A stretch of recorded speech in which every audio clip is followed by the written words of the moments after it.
본격적인 공시메이트 진행에 앞서서 노란톡 오픈 채팅방 입장 방법 소개해드리도록 하겠습니다.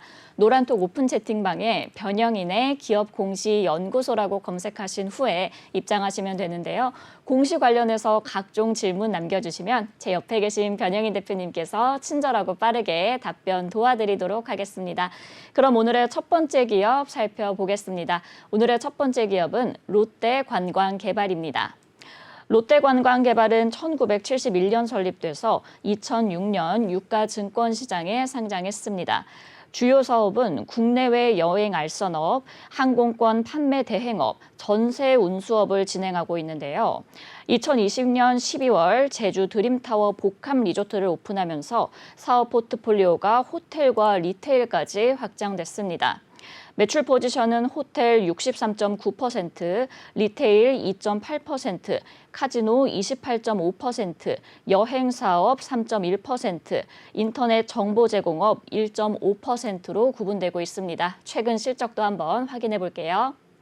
2021년도 연결기준 매출액은 1,071억 원, 영업 손실 1,301억 원, 당기 순손실은 1,993억 원을 기록했습니다. 매출액은 전년 대비 538.7% 증가했고 영업 손실은 82.4% 증가했으며 당기 순손실은 142.9% 증가하면서 적자를 지속했습니다. 회사는 2021년 제주 드림타워 복합 리조트 운영으로 매출은 증가했으나 포스트 코로나19를 대비한 투자에 따른 영업 및 금융 비용 등으로 손실이 증가했다고 밝혔습니다. 네, 이렇게 기업 정보 알아봤고요. 대표님, 어떤 공시 확인해 볼까요? 네, 바로 어제 공시였습니다. 롯데관광개발 자산재평가 자율공시가 있었는데 내용을 살펴보겠습니다. 자산재평가 결과 자율공시입니다. 자산재평가는 말 그대로 자산을 다시 평가를 하는 겁니다.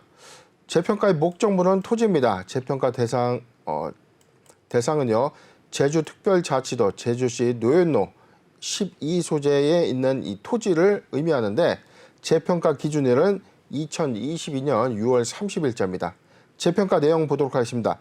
토지와 토지, 유형자산과 이 투자 부동산으로 이 구분되고 있는 이 토지인데 내용을 볼게요. 지금 장부가액은 이 유형자산으로 계정을 분류한 토지가 970억 원, 투자 부동산으로 이 분류한 이 토지는 75억 원입니다.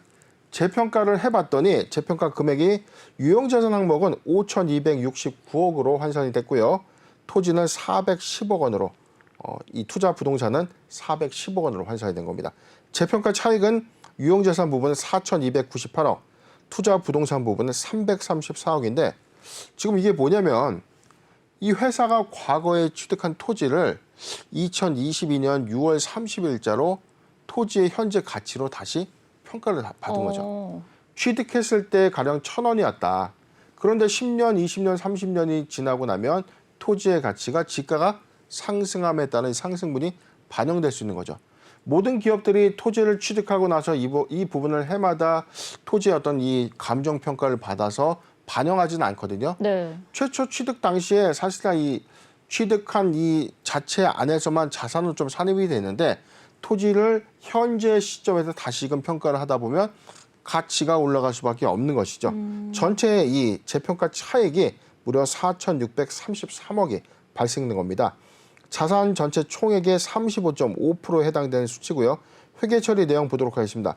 토지 유형자산 부분은 4,298억 원에 대해서 자산의 증가항목으로 편성이 되고요. 이연법인세 부채 부분 1,040억 원은 차감이 됩니다. 재평가 잉여금은 3,258억이 되면서 회계 처리에 미반영되고 있는 이 투자 부동산 아까 334억 원 투자 부동산에 대해서는 사실 이 가치에 대해서는 미반영하겠다는 뜻입니다. 경일감정 평가 법인을 통해서 감정을 받았습니다. 투자 판단 사항 보도록 하겠습니다. 장부가액은 토지 재평가 전에 별도 재무제표 기준의 금액이다. 자산 총액은 2021년도 12월 말 연결재무제표 기준입니다. 회계처리 예정 내역은 외부 회계감사 결과에 따라서 변경될 수 있다. 회계처리 미반영 금액은 투자 부동산으로 분류된 토지분에 대해서 재평가 차익이다라고 밝히는 공시가 되겠습니다. 네, 이렇게 롯데 관광개발 토지 재평가로 자산 가치가 급격하게 커졌습니다. 코로나19의 직격탄을 맞은 기업 중 하나였거든요. 그렇다면 좀 다시금 긍정적인 성장 기대해 볼 수 있을까요? 네, 지금 리오프닝은 사실상 최대 수혜 종목이 맞죠. 지금 코로나19 팬데믹 시기 안에서 사실상 업황의 이 타격이 좀 본격화됐던 종목이었는데 지금 이 호텔 그리고 카지노 사업을 좀 영위하고 있는 회사의 이 업종 타격은 좀 불가피했었는데 사실 2022년도 4월부터 사회적 거리두기가 전면 폐지가 좀 되면서 그렇죠. 일상으로서 모든 회복이 됐고 5월부터 가시화된 이 호텔 사업의 이 매출 비중이 꾸준히 좀 증가되고 있었고 6월부터는 하늘길이 좀 열리기 시작했습니다. 본격적인 어떤 실적 수혜 관점에서 좀 예상되는 관점에서 지금 최근 20년 전에 취득했던 토지에 대한 재평가가 좀 이루어졌던 거죠. 회사의 이 밸류에이션 가치가 달라질 수 있는 어떤 요인인데 지금 이 언론을 통해서 이제 밝힌 바가 이 최초 취득액이 1,040억이었어요. 여기 나와 있는데 1,040억 원은 최초 취득 금액인데 전체 4,633억의 재평가 차익이 좀 발생됐다는 것은 이 예상치 못했던 재평가 차익만큼 장부로 잡힌다면 자산이 4,633억 원만큼 증가될 수 있는 요인이죠. 자, 그렇기 때문에 사실상 외형의 가치 반영 효과 플러스 지금 리오프닝 수혜의 본격적인 어떤 이 시세 유입은 6월부터 그리고 7월, 8월 성수기 시즌을 좀 도래됐을 경우에 오히려 실적적인 요인을 충분히 좀 가져가지 않을까. 저도 개인적으로 좀 기대감이 좀 큰데 우리 좀 제주도에 좀 가보면 네네. 제주도에 가보면 시내 한복판에 굉장히 높은 건물에 이 호텔이 하나 있죠. 네. 자, 이게 바로 이 롯데 관광개발이 갖고 있는 그랜드 하얏트 제주입니다. 그래서 저는 처음에 이게 건립 당시에 사실상 이게 이 고도 제한이라 이 제주도라는 이 섬에서 가장 높은 건물이었기 네. 때문에 이게 어떻게 좀 허가가 났을까 좀 굉장히 좀 신기하게 쳐다봤었는데 코로나19가 한창 터지고 난 이후에 방문을 해봤을 때도 사실상 그렇게 큰 건물 안에 많은 이 관광 수요객이 있을까? 사실 저게 이제 영업 활동이 좀 가능할까? 그런 의문이 좀 있었어요. 그만큼 사실상 이 준공 이후에 사실상 이 시설에 대한 어떤 이 판매율은 좀 저조할 수밖에 없었던 상황이었는데 지금 6월을 기점으로는 아마 이 부분적으로 이 여행객의 어떤 이 수요가 증가됨에 따른 실적 회복이 가시화되지 않을까 좀 판단을 해봅니다. 네, 이렇게 외형 가치 반영과 또 리오프닝 수혜까지 긍정적인 전망이 예상된다라고 말씀해 주셨습니다. 특히나 이제 최근에 하늘길이 열리면서 카지노 사업 부문에 대한 기대가 또 크다고 하더라고요. 이 부분도 한번 봐주실까요? 네, 최근 1분기 실적 잠깐 보도록 하겠습니다. 주요 제품 서비스 현황을 좀 제가 항상 강조드렸던 부분인데 매출의 포지션의 어떤 증감 여부가 어떻게 좀 바뀌고 있는가. 지금 2022년도에 1분기, 2021년도에 12월 말, 1년치입니다. 2020년도 증감치를 보면 호텔 사업은 코로나19가 한창 이 팬데믹이 확산됐던 시점에 4.4% 그리고 72.6%, 63.9%. 지금 호텔업의 매출 포지션이 좀 감소가 됐다는 뜻보다는 오히려 다른 이 매출 비중의 폭이 점진적으로 좀 회복됐다는 관점이죠. 지금 매출액의 증감치를 보면 777억을 좀 기록했거든요. 2021년 연간치가. 그런데 이미 1분기에 275억이기 때문에 1분기라는 건 사실상 거리두기 조치가 해제되지 않았던 시점입니다. 그렇죠. 그렇기 때문에 본격적인 수혜는 4월 우리가 중순에 이 사회적 거리두기가 좀 조치가 완화됐기 때문에 본격적인 실적은 5월부터 우리가 좀 반영을 해본다면 5월과 6월 즉 2분기 실적이나 반영효과가 좀 더 크지 않을까. 그렇기 때문에 호텔업의 매출 포지션 부분 63.9%이긴 하지만 오히려 이 비중, 이 매출액은 좀 증가되지 않을까 좀 보고 있고요. 리테일 관련된 매출이 2.85포인트 좀 증가했고 카지노 부분이 완연한 회복세를 좀 보여주고 있는 것처럼 보이죠. 28.5% 올라갔는데 아직 하늘길이 열리지 않았던 시점의 수치라는 거죠. 그렇기 때문에 6월부터 본격화된 이 외국인 관광객의 유입 효과가 카지노 매출 부분의 어떤 성장을 조금 더 이끌어내지 않을까 저는 판단을 해봅니다. 네, 이렇게 외국인 관광객의 유입 효과까지 기대해 보시면 좋을 것 같습니다. 대표님, 이 일각에서는 3분기부터 흑자 전환이 가능하다 이렇게 보는 시각도 있거든요. 네, 그렇죠. 네, 하지만 아직까지는 좀 완전히 코로나19를 벗어난 것은 아닌데 그렇다면 올해 턴어라운드 가능할까요? 네, 저도 조심스러운 수치지만 올해 1분기까지만 하더라도 이 기저 효과가 없죠. 사회적 거리두기가 한창이었던 당시에 사실상 업황의 어떤 이 회복을 가져올 수 있는 요인은 아니었고 2분기부터는 반응 효과가 좀 있지만 지금 사실상 4월 중순 이후라고 좀 판단을 해보면 대부분 이 새로운 어떤 영업 활동을 위한 시설에 대한 재점검 기간까지 좀 산입을 해보면 5월 중순부터 좀 본격화된 어떤 이 매출 부분의 쉐어가 좀 발생되지 않았나. 그렇다면 5월 그다음에 이제 준비됐던 6월이 가장 중요해 보이는데 최근에 이 외국인 관광객들의 제주 입성들이 좀 많아졌죠. 네네. 그렇기 때문에 자연스럽게 이 카지노 사업 부분의 어떤 매출 회복이 6월 달에 어떤 수치 전망으로 좀 나타날 것이고 성수기인 7월, 8월 좀 거치게 된다면 오히려 2분기 실적보다는 7월, 8월 그리고 9월까지 이어지는 기저 효과가 좀 더 있지 않을까. 전통적으로 9월에도 사실상 이 가을 수요가 좀 굉장히 많거든요. 추석이 좀 있고요. 이 수요 안에서 제주에 방문하는 관광객의 유입률이 좀 더 클 것이다. 그렇기 때문에 저는 2분기보다는 3분기의 실적 호조 효과가 더 크게 반영되지 않을까 판단을 해봅니다. 네, 이렇게 올해 점진적인 실적 개선세를 예상해 주셨습니다. 대표님, 그럼 끝으로 대응과 투자 전략은 어떻게 가져가는 게 좋을까요? 네, 6월 20날 바로 어제 롯데관광개발의 경우에도 12,150원 신저가 좀 갱신을 좀 했는데 지금 하단 내용 좀 보면 주가는 일봉상의 어떤 저점의 영역대까지 좀 내려왔다는 거죠. 사실상 실적의 수혜 부분을 우리가 좀 아직 반영되지 않았다고 하더라도 지금 리오프닝 효과가 아직 좀 덜 반영된 어떤 주가의 흐름이 아닌가. 저는 그렇게 좀 판단을 해봅니다. 일봉상 주가의 어떤 저점의 영역대이기 때문에 저는 그래도 모아가는 전략이 유효하지 않을까 좀 판단을 해보는데 지금 롯데관광 관점에서는 선행돼서 영업손익의 어떤 개선 효과를 2022년도 상반기 안에는 기대하기는 어려워요. 왜냐하면 지금 코로나19의 1분기 실적에 의해서는 매출 확장은 있었지만 영업손익의 폭이 좀 감소되고 2분기에도 이 갭이 감소될 수 있지만 3분기에 상당수 좀 만회하고 4, 4분기 유입률이 좀 가장 중요해 보이기 때문에 일단 올해는 2021년 대비해서는 확연한 어떤 성장은 예상이 된다는 점 참고하셨으면 좋겠고 매수하기 좋은 구간에 대한 어떤 포인트를 좀 잡아봤는데 저는 지금 바닥권 구간의 매수 메리트 충분하다라고 좀 보고 있습니다.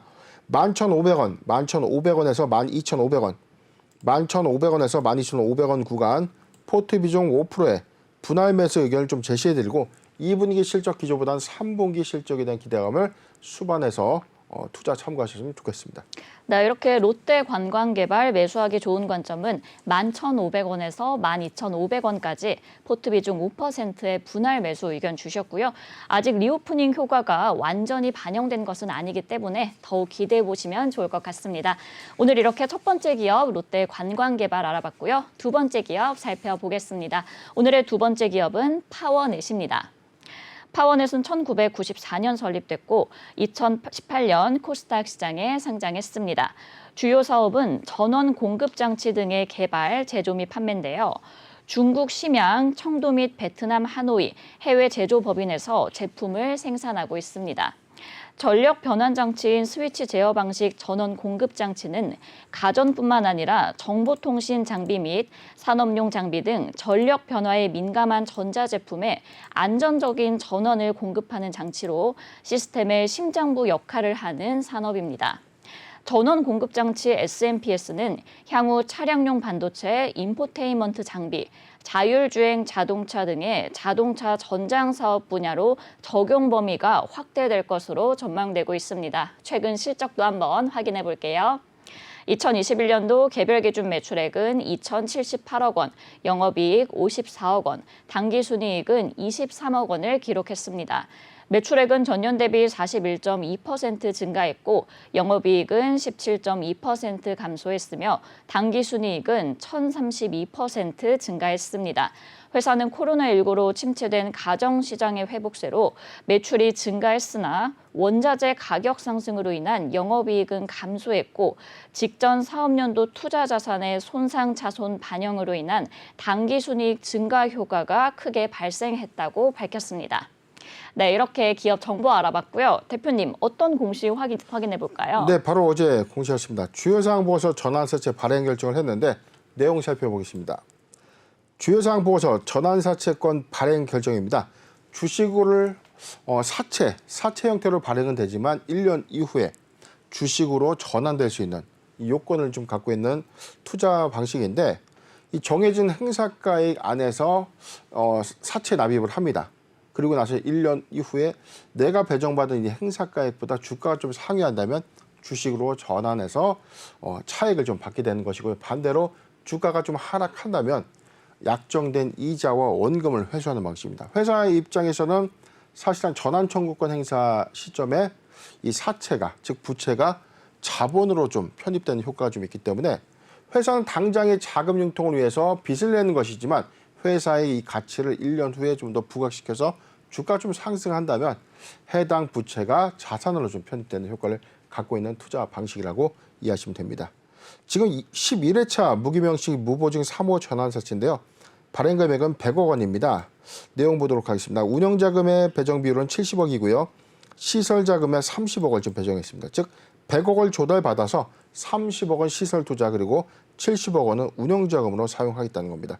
사채 이자율은 표면 그리고 만기 이자율이 모두 제로인데 아까 말씀드린 것처럼 사채 이자율이 제로라는 것은 지금 투자자 입장에서는 사실상 사채권에 대해서는 실익이 없죠. 네네. 1년 이후에 회사의 가치가 좀 더 바뀌어진다면 오히려 주가의 어떤 차익을 예상하고 납입할 수밖에 없는 요건입니다. 하단 내용 더 보도록 하겠습니다. 전환가액은 4,553원이고요. 하단 내용을 좀 더 보면 시가 하락에 따른 전환가액의 조정에는 해당 사항은 없습니다. 쭉 내용을 더 보도록 하겠습니다. 하단 내용을 보도록 하겠습니다. 지금 납입자는 NH투자증권 외 기관 투자자고요. 조달 자금의 구체적인 자금 사용의 목적은 본 사채를 통해 조달되는 자금은 발행 회사의 베트남 공장, 투자 그리고 시설 자금과 본사 영업 활동을 위한 운영 자금으로 사용될 예정이다. 아까 100억 원의 자금 중에서 30억 원에 대해서는 시설 투자를 한다고 했기 때문에 베트남 공장 투자 자금에 30억 원을 좀 배정하고 나머지 70억 원을 운영 자금으로 배정하는 공시가 되겠습니다. 네, 이렇게 파워넷이 전환사채를 발행하면서 자금 확보에 나서고 있는 모습입니다. 대표님, 이 사업 확장에 좀 꽤나 적극적인 모습인 것 같은데 어떻게 보실까요? 네, 지금 이 회사가 지금 현재 영위하고 있는 사업군에 대한 어떤 추가 투자 사업이라고 보기는 어렵고 지금 해외 자회사에서 지금 기존의 사업 캐파를 좀 더 확대하는. 근데 지금 언론을 통해서 밝혀지는 어떤 사업은 이 회사의 어떤 중요 사업인 이 전력 변환 장치에 관련된 부품 사업이 아니라 지금 이 전기차 배터리 이 셀 모듈에 들어가는 기술 개발에 관련된 이슈가 좀 더 부각됐습니다. 파워넷의 경우에 잠깐 지금 분기 보고서 내용 좀 보도록 할게요. 네. 최근 분기 보고서 5월 16일자 내용을 좀 보면 현재 이 회사가 추진하고 있는 사업은 전력 변환 장치인 SMPS라는 이 부품의 개발과 제조를 전문적으로 하는 회사다라고 좀 밝혔고 이 산업의 어떤 적용 효과는 주요 제품 서비스 부분을 보겠습니다. 가정용 파워 제품, 회사는 TV 모니터 그리고 디스플레이용 SMPS를 전통적인 주력 제품으로 사운드바 그리고 우퍼 등에 적용하고 있다는 겁니다. 지금 전기로 변환해주는 이 부품인데 이게 가전용이 있고요. 그 다음에 프린터 및 에어 컨디셔너라고 되어 있는 파워 제품이죠. 회사는 향후 해외 대형 OE 업체들에 대한 판매 증가를 기대하는 품목으로 현재 프린터용 SMPS 그리고 집진용 HVPS 등을 생산하고 있다. 용도는 가정용 파워 제품, 프린터 관련 파워 제품, 조명용 파워 제품, 정보 통신 장비. 자, 여기서 보면 이 전기차 관련된 이 사업, 지금 LFP에 관련된 이 배터리 관련된 어떤 셀 모듈 이력은 거의 없다는 겁니다. 그런데 지금 신규 사업 부분에 관련해서도 관련해서는 뭐 지금 IoT 관련된 사업 부분 이외에 신재생 에너지 스마트 그리드 내용 잠깐 볼게요. 현재 소비재에 집중된 S&P 산업은 개통 전력과 신재생 에너지를 주 공급원으로 하여 쌍방향 전력의 공급과 수요 밸런스를 취한 스마트 그리드 네트워크가 기반이 될 전망이다. 자, 지금 신규 사업에 관련된 언급 부분에 대해서 좀 디테일하게 작성된 내용들은 좀 없었어요. 그래서 이에 관련된 어떤 집중 사업부는 태양광 인버터 그리고 ESS 통신 분야. 자, 여기에 뭐 적용된다라고 좀 밝혔고, 자, 하단 내용이 있네요. 지금 ESS 사업 외에 배터리팩 모듈 및 BMS 배터리 관리 시스템의 개발도 병행하고 있다. 자, 이 한 줄입니다. 최근에 이 한 줄 때문에 사실상 이 회사가 LG 에너지 솔루션 관련주로도 부각이 됐었고 테슬라의 어떤 이 관련 움직임도 좀 부각이 된 이유가 있었는데, 제가 왜 공시를 판단할 때 주요 현재 제품 서비스 회사 사업의 모멘텀을 예측해 볼 때 가장 중요한 포인트는 이 회사의 과연 현재 주력 사업이 뭐냐. 자, 이 부분이 매우 중요하다라고 좀 말씀드렸잖아요. 자, 하단 나와 있어요. 이 회사는 가전기기 제품이 거의 87.08%에 해당되고 있기 때문에 전력 변환장치 부품이 주력 사업이 아닌가, 그렇게 좀 판단이 될 상황입니다. 네, 대표님, 이 확인해 보니까 배터리 모듈 사업에도 진출을 했다고 방금 나와 있었잖아요. 근데 완전히 이 배터리 사업으로 진출을 했다, 이렇게 보기는 좀 어려울까요, 그럼? 지금 사실 개발을 통해서 향후 진행해야 되는 사업으로 좀 판단을 해보는데, 현재 지금 파워넷 자체가 자회사를 통해서 이 사업을 할 것인가, 해외 법인을 통해서 이 사업을 할 것인가 여부가 정확하게 밝혀지는 않았어요. 제가 언론에서 발표됐던 어떤 내용들과 사실 사업의 괴리감들이 굉장히 커요. 언론에서는 이 회사가 마치 LG 에너지 솔루션에 관련된 사업, 이 회사의 깊이 있는 내용들을 면밀하게 보지 않았다면 지금 배터리팩 모듈을 만들고 있는 회사다라고 오인할 수밖에 없었죠. 그런데 전반적으로는 전체적으로 이 회사가 갖고 있는 강점은 상단에 있었습니다. 지금 자, 여기죠. S&PS 전력 변환 장치를 제조 및 판매하는 회사입니다. 여기에 강점을 갖고 있는 회사가 사실상 신규 사업 안에서 보면 배터리팩 이 모듈을 개발하겠다는 어떤 이슈가 부각된 것이지, 이 사업이 주 사업을 초과하는 본격화된 양산 사업은 아니다라는 점 참고하셨으면 좋겠습니다. 네, 아직 명확하게 이 배터리 사업으로의 진출이 밝혀진 바는 아니다라고 말씀을 해주셨습니다.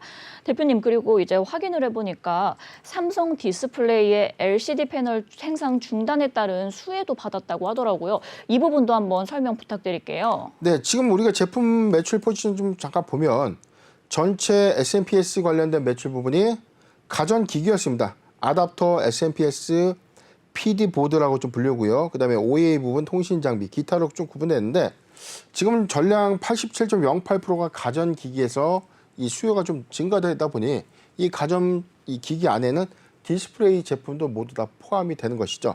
최근에 이 삼성 디스플레이가 이 중국에서 이 개발을 진행했던 LCD 사업을 최종적으로 좀 중단을 선언했습니다. 더 이상 LCD 사업은 하지 않겠다라고 좀 선언을 좀 하면서 2020년 말에 원래는 계획을 좀 했었는데, 이게 부분적인 어떤 양산 이슈가 좀 있었기 때문에 끌고는 왔었다가 최근에 최종적으로 이 사업을 정리하겠다, 철수하겠다라고 좀 단행을 했었고요. 이에 따라서 이제 삼성 디스플레이가 LCD 사업부를 전면 철회하는 사업 철회 이 방법 이후에 지금 QLED라고 불리는 퀀텀 닷 디스플레이 사업을 좀 주력으로 육성하겠다. 자, 이 발표가 있으면서 사실상 여기에 이제 전력 변환 장치를 납품하고 있는 파워넷의 수혜 관점으로 좀 작용될 것이다라는 전망인데, 지금 뭐 가전기기의 80.08%의 어떤 이 매출 포지셔닝 안에서 얼마만큼 많은 비율을 좀 차지할 것인가. 자, 이 부분은 좀 관건이지만 시장에서 너무 이 배터리 관련주로만 좀 부각이 됐지만 이 회사는 사실상 그 사업이 현재 궤도에 올랐다고 보기는 좀 어려운 부분이기 때문에 이 부분을 기대감으로서만 회사를 어떤 투자 관점으로 보는 것은 좀 적절치 않다. 자, 이 점을 좀 잘 참고하셨으면 좋겠고, 오히려 S&PS 관련된 이 매출 캐파가 삼성 퀀텀 닷 디스플레이의 어떤 이 수요 증가에 따른 산입 여부가 어떻게 좀 바뀔 것인가. 자, 그 부분이 굉장히 좀 중요한 요인이 아닌가 판단을 해봅니다. 네, 이렇게 퀀텀 닷 디스플레이의 수요 증가 관점으로 좀 바라보시는 게 더 좋을 것 같습니다. 대표님, 그럼 끝으로 대응과 투자 전략까지 부탁드릴게요. 네, 지금 최근 매출액을 보면 지금 442억을 기록했던 전년 동기 대비해서 568억 원. 지금 매출액은 점진적으로 좀 증가되고 있습니다. 향후에 사실상 LCD 이 디스플레이 사업 종료에 따른 퀀텀 닷 디스플레이의 어떤 수혜 여부가 본격적으로 좀 반영되는 하반기 기조가 좀 매우 좀 중요한 모멘텀을 좀 작용될 것 같고요. 지금 3.35% 상승한 4,165원 기록하고 있는데 일봉상의 저점인 요인까지 지금 내려온 것으로 좀 보여지죠. 주가는 일봉상의 저점, 즉 신저가 요인까지 좀 내려와 있는 구간이죠. 추세점도 4,400원을 좀 이탈을 했기 때문에 추가적인 지수 급락에 따른 추가 하방 경직성은 지금 있는 상태지만 바로 이제 오늘이었어요. 지금 3,985원까지 내려오고 난 이후에 지금 다시금 반등을 좀 해준 양상이지만 파워넷은 사실상 이게 뭐 배터리 관련주다라고 너무 확정해서 접근하시는 것은 번짓을 좀 잘못 찾은 것이 아닌가. 정확한 사업의 어떤 이 파악을 좀 해보다면 주력 사업 부분은 오히려 배터리보다는 디스플레이에 관련된 이 부품. 자, 이 부분을 인식하는 것이 좀 맞겠고 이 수혜 여부는 하반기의 어떤 기조 효과가 어떻게 반영될 것인지가 중대한 모멘텀이다라고 좀 말씀드렸습니다. 매수하기 좋은 구간은 자, 저는 이렇게 봤는데 조금 더 확대해서 보도록 하겠습니다. 매수하기 좋은 구간 4,000원, 4,000원에서 4,000원에서 4,000, 자, 이건이죠. 4,000원에서 4,100원 구간, 4,000원에서 4,100원 구간, 포트 비중 5%의 분할 매수 의견을 좀 제시되면서 바닥권 구간이긴 하지만 실적적인 요인에서 2분기보다 3분기에 퀀텀 닷 디스플레이의 수요 여부가 좀 반영된 효과가 중요한 모멘텀이 될 것으로 판단을 해봅니다. 네, 이렇게 파워넷 매수하기 좋은 구간은 4,000원에서 4,100원까지 포트 비중 5%의 분할 매수 의견 주셨고요. 배터리 관련주 관점으로 보기보다는 퀀텀 닷 디스플레이의 수요 증가 관점으로 바라보는 것이 더 좋겠다라고 말씀해 주셨습니다. 그럼 오늘의 마지막 기업 살펴보겠습니다. 오늘의 마지막 기업은 LIS입니다. LIS는 2003년 설립돼서 2011년 코스닥 시장에 상장했습니다. 주요 사업은 전자응용 가공 공작기계 및 레이저 응용기기의 제조 및 판매인데요. 레이저를 이용해서 다양한 산업 분야에 적용하는 레이저 응용기기 전문 회사로 3개의 계열 회사를 보유하고 있습니다. 주요 매출처는 BOE, 텐마, GOV, CSOT 등 중화권 디스플레이 업체들이고요. 각 업체들의 설비 투자에 의한 수주에 의해서 매출이 발생하고 있습니다. 최근 실적도 한번 확인해 볼게요. 2021년도 연결기준 매출액은 554억 원, 영업 손실 617억 원, 당기 순손실은 393억 원을 기록했습니다. 매출액은 전년 동기 대비 72.6% 감소했고 영업 손실과 당기 순손실을 기록하면서 적자 전환했습니다. 회사는 코로나19 장기화로 해외 고객사 설비 투자 지연으로 매출이 감소했고 대손상각비의 증가로 적자 전환했다고 밝혔습니다. 네, 이렇게 기업 정보 알아봤고요. 대표님, 어떤 공시 확인해 볼까요? LIS 오늘 주권 매매 거래 정지 해제가 좀 됐는데 최근 스토리가 좀 있었습니다. 먼저 6월 16일자 공시부터 좀 차근차근 보도록 하겠습니다. 회사는 조회 공시 요구에 따른 이 풍문 또는 보도에 대해서 부도설에 대한 사실 여부 그리고 구체적인 내용에 대해서 답변해 주세요. 6월 17일 6시까지 답변해 달라라고 좀 요청을 좀 했었고요. 6월 17일 날 회사는 이에 대해서 답변을 했습니다. 자, 하단 내용 보도록 하겠습니다. 지금 이게 2차 정전까지 있었으니까 이렇게 말고요. 이렇게 최종 보고서 말고 전체를 좀 확대해서 보도록 할게요. 6월 16일 날 최초 조회 공시가 있었고 6월 17일 날 회사는 답변을 했습니다. 내용 보겠습니다. 본 공시는 6월 16일 한국거래소의 조회 공시 요구에 대한 답변이다. 회사의 부도설과 관련된 풍문은 외상 매출 채권 담보대출에 대한 미결제가 어음에 대한 미결제로 인한 부도로 잘못 인지되어 생긴 풍문이다. 회사는 외상 매출 채권 담보대출 대출금인 3억 1,680만 원을 미결제했다. 그러나 이는 외상 매출 채권 담보대출에 대한 대출 원리금 연체 사실이 발생하였을 뿐이며 부도와는 관련이 없다. 다만 연체 사실에 대한 확인서가 오늘 연체가 최종 확정이 되어 월요일 날 발급이 가능하므로 월요일 날 확인서를 발급받아서 다시 공시하겠다. 회사가 답변한 거는 3억 1,680만 원에 대해서 결제 어음에 대한 부도가 아니다. 지금 매출 채권을 갚기 위해 담보로 제공해 놓은 이 매출 채권 담보 대출금에 대한 이자 및 이 원리금. 자, 이 부분에 대해서 연체 사항이 발생됐다라고 좀 밝혔고, 이에 대해서 다시 회사는 6월 20일이었습니다. 조회공시 폭문 요구에 대해서 다시금 재공시를 했는데 내용을 살펴볼게요. 최종적으로 좀 부인을 했습니다. 조회공시 요구 풍문 또는 보도, 부도설에 대한 답변인데 최종 부인입니다. 본 공시는 2022년 6월 16일 그리고 6월 17일 조회공시 답변에 대해서 추가 답변이다. 회사는 6월 16일까지 거래은행의 전자방식 외상매출 채권 3억 1,680만 원을 결제하지 못하였고, 이에 따른 부도설로 조회공시 답변을 공시했는데, 전자방식의 외상매출 채권에 대한 이 미결제로 인해 당사는 금융결제원으로부터 2022년 6월 20일 전자방식의 외상매출 채권의 거래 정지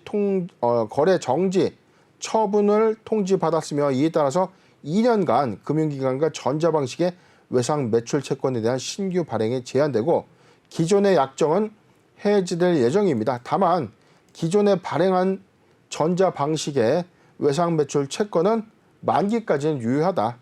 이게 뭐냐면 이 회사가 이 외상매출 대금에 대해서 지금 이 전자 발행 형태로 좀 이 운영이 됐었고, 일부는 외상매출 대금 이 채권을 담보로 담보대출을 좀 받았어요. 이에 따라 어떤 원리금에 대한 어떤 상환 이슈가 좀 있었던 것 같고, 최종적으로는 지금 이에 따라서 외상매출 채권에 대한 미결제가 있었기 때문에 전자방식의 외상매출 채권에 대한 거래를 앞으로는 못한다는 겁니다. 2년 동안 좀 못한다는 것이고, 기존에 발행이 돼 있던 것에 한해서는 만기까지는 유지가 된다. 이렇게 좀 밝힌 겁니다. 당사는 본 거래 은행을 제외하고는 전자방식 외상매출 채권 약정을 체결한 다른 금융기관은 없다. 지금 거래하는 이 은행 이외에는 전자방식 외상매출 채권 약정은 없었다는 얘기입니다. 따라서 전자방식의 외상매출 채권에 대한 미지급 및 거래정지 처분은 어음 및 수표에 따른 부도에 해당되지 않으며, 이에 따라서 금융거래 제한도 전자방식의 외상매출 채권에 관련된 내용이 한정된다. 즉 어음과 수표의 부도가 아니다라는 점인데, 자, 제가 질문 좀 드릴게요. 앵커님, 이거 좀 이야기 들었을 때 좀 오늘 어땠습니까? 이 공시 내용을 좀 들어봤을 때 안도가 좀 되나요?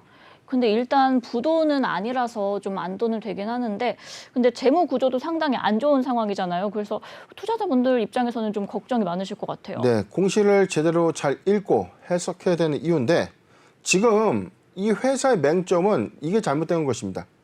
지금 회사의 부도 사실이 있었기 때문에 이 회사가 리스크하다라고 지금 이야기를 했던 게 아니라, 그동안 LIS의 이 채무 상환을 할 수 없는 여력에 대한 의문을 제가 지속해서 좀 제기를 해왔죠. 그런데 지금의 경우에는 수표 또는 수표 또는 어음의 부도가 아니었기 때문에 상장 폐지 사유에는 해당되지는 않지만, 지금 이 팩트는 3억 1,680만 원의 외상매출 채권에 대한 대출금조차 상환하지 못하는 회사의 현재 처한 상황을 이야기하고 싶은 거예요. 자, 리스크하다는 겁니다. 지금 회사의 3억 1,680만 원에 이런 이벤트를 만들 수 있는 어떤 이 재무적인 요인. 자, 이 부분에 대한 우려가 좀 더 큰 것이고요. 하단 내용 좀 더 보면, 지금 전자방식 이외의 회사의 외상매출 채권에 대해서 3억 1,680만 원을 결제하지 못했다는 이 관점에 대해서는 지금 사실상 이 부도는 아니지만 부도에 준한 회사의 상태를 나타내 준 것이 아닌가 판단을 해 봅니다. 네, 이렇게 LIS가 부도설에 대해서는 결국 부인을 했는데요. 말씀해 주신 것처럼 이 재무 구조가 상당히 좋지는 않습니다. 채무 상환 능력이 지금 없는 상태인데, 대표님, 그럼 앞으로 사업을 잘 영위할 수는 있을까요? 지금 관건에 대해서는 좀 굉장히 좀 리스크한 사항이죠. 왜냐하면 지난 시간에도 저희가 좀 분석을 했을 때, 그렇죠. 회사의 유동부채가 너무 높습니다. 부채 비율이 워낙 크기 때문에 새롭게 자금을 조달한다고 하더라도 이게 사실상 이 상거래 채권을 다 소화하기엔 너무나 역부족이에요. 만약에 조달을 해서 상거래 채권을 갚고 나면 뭘로 또 사업을 하느냐. 그렇지 않습니까? 지금 이게 이중 삼중고인데 저는 이 부분에 대한 의문이 아직까지 좀 강하게 들어요. 지금 1번 내용에 보면 분기보고서 잠깐 내용 보도록 하겠습니다. 회사가 왜 이 부분을 적극적으로 회수하지 못하는가? 지금 652억 원에 대한 장기 매출 채권, 기타 채권. 자, 이걸 왜 회수를 하지 못하는가? 자, 저는 이게 굉장한 의문이었거든요. 회사는 빚에 쪼들리고 이 상거래 채권도 갚지 못하는 처한 상황이고 3억 1,680만 원조차 이 막지 못해서 부도에 준하는 사태까지 좀 만들어 놓은 이 상황 안에서 유동성에 관련된 어떤 자금을 조달한다고 하더라도 어떻게 해소할 건가? 지금 652억 원에 대한 출처를 회사가 빠르게 소명하거나 이 부분에 대해서 어떻게 회수를 할 것인가에 대한 관건을 연구해서 정상화를 시키는 게 가장 중요한 상황인데 오는 1월 달까지만 하더라도 변경후 최대 주주가 장기 매출 채권에 대해서 올해 상반기에는 모두 해결할 수 있다라고 밝힌 바 있었고 공언한 바가 있었어요. 6월 30일 지금 뭐 한 9일 남았는데 자 시기적으로 이게 가능한 부분이냐. 자, 이 부분에 대해서는 경영진이 좀 냉철하게 조금 이 현 위기를 좀 깨닫고 소상하게 투자자들에게 좀 고지해야 되는 것 아닌가 판단을 해봅니다. 네, 일단 부도설은 일축했지만 회사 측에서는 앞으로 좀 해결해야 될 과제들이 많은 것 같습니다. 아직 보유자분들 우려가 굉장히 크실 것 같은데 오늘 26% 넘게 하락을 했거든요. 대표님, 대응 전략 어떻게 가져가야 할까요? 네, 오늘 지금 차트를 보면 2월 달까지만 하도 6,770원대에 있던 주가가 지금 950원이 됐어요. 이게 일봉 주가가 아닙니다. 확대를 해서 볼게요. 8월 12일 주가로 대비하면 이게 회사의 낙폭과 대치가 이게 정말 웃음뿐이 안 나오는 그런 상황입니다. 투자자 입장에는 굉장한 이 분통과 이 화가 날 수밖에 없는 상황이기 때문에 냉정하게 좀 말씀드렸지만 지금 조회공시 풍문에 따랐던 이 부도의 부인으로 인해서 주권 거래 정지는 해제가 좀 되었지만 이게 추세를 전환한다거나 새로운 회사의 정상화를 의미하는 것은 아닙니다. 이미 적신호가 켜졌다는 것은 빠르게 포트 비중을 좀 정리하는 것이 좀 중요하지 않겠는가. 지금은 사실상 이 시한폭탄과도 같다라는 점 참고하셨으면 좋겠고 신규적 매수 관점은 절대 아니다라는 점 참고하셨으면 좋겠습니다. 네, 이렇게 아무래도 아직 이미 적신호가 켜졌기 때문에 빠르게 포트 비중을 정리하는 것이 좋을 것 같고요. 신규 매수는 추천하지 않는다라고 말씀해 주셨습니다.